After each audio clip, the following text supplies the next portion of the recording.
Hey everybody, welcome to Massachusetts Sports Central. Today we're doing a review of the Patriots training camp so far.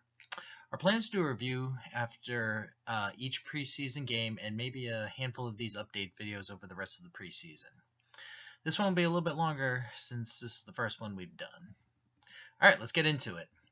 So far in camp has been going well for the defending Super Bowl champs. Most of the new acquisitions have been able to transition to the team and have had moments that make fans feel validated in their excitement for bringing these new guys on board. The two biggest acquisitions would be Stephon Gilmore and Brandon Cooks. Both have been playing well and living up to their hype. Cooks especially seems to be developing a good rapport with Brady, as they have had some very impressive plays in joint practices held with the Jags and the Texans. One unfortunate exception to the statement of the new guys doing well is Coney Ealy.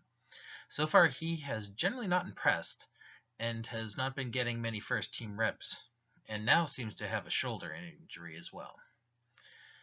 It's still early, and he can improve, but some analysts are already starting to say that his roster spot might not even be secure if he does not perform better.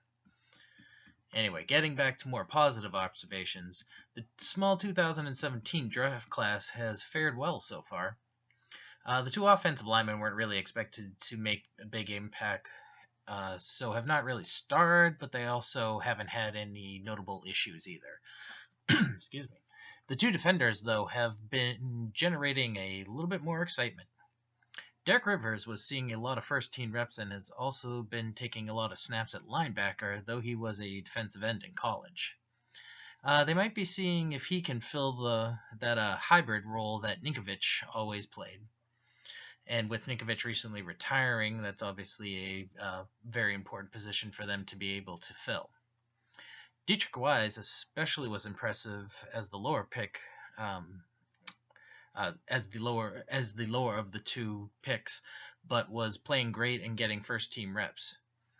I think most people assumed he would be able to earn a spot, but don't think many expected him to be as good as he has been early on. Now, unfortunately, both men are currently injured. Rivers with a leg injury that has yet to determine level of severity. Wise suffered what seemed to be a mild concussion in the Jags preseason game last week and has been working through that. So, hopefully both of them will be able to come back and continue to contribute. In addition to the draftees, the Patriots brought on a lot of undrafted free agents, and some of the most expensive ones ever. So far, a few have been able to stand out. Langi, would be the first one. The linebacker got $100,000 guaranteed, which is unheard of for an undrafted free agent. Luckily, so far he has been earning it and getting a lot of first-team reps. Most people feel that he needs to lose a spot more than earn one at this point, so looks like the Patriots' gamble has been paying off. Now, on the other side of the ball, there are two guys generating a lot of noise after last week's game against Jacksonville. Wide receiver Austin Carr and tight end Jacob Hollister. Both put up nice numbers and made nice plays. Carr in particular made a great touchdown catch from Garoppolo, about as good as you're ever really going to see near the end of the first half. Both guys seem to be fighting an uphill battle, but Hollister at least I see is having a path by outplaying a couple of journeymen for the third tight end spot.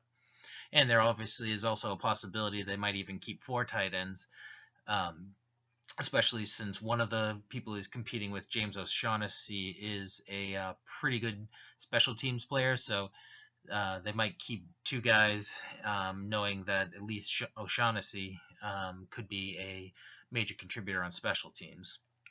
Now, Carr is trying to stick to the end of a very deep receiving core. Anyway, speaking of Garoppolo, he started off the game slow, but came on strong at the end of the half and for his brief work in the second half, putting up very solid numbers. This is good to see, as he has not looked that great overall in practice up to this point. So we'll have to keep our eyes open on game day Garoppolo to see if he keeps up his solid play in game situations. Unfortunately, we're going to end on a down note, talking about the major disappointment seen in second-year cornerback Cyrus Jones's play in the game. Jones didn't see much plays on defense last year, and he didn't make a case for that to change with this game.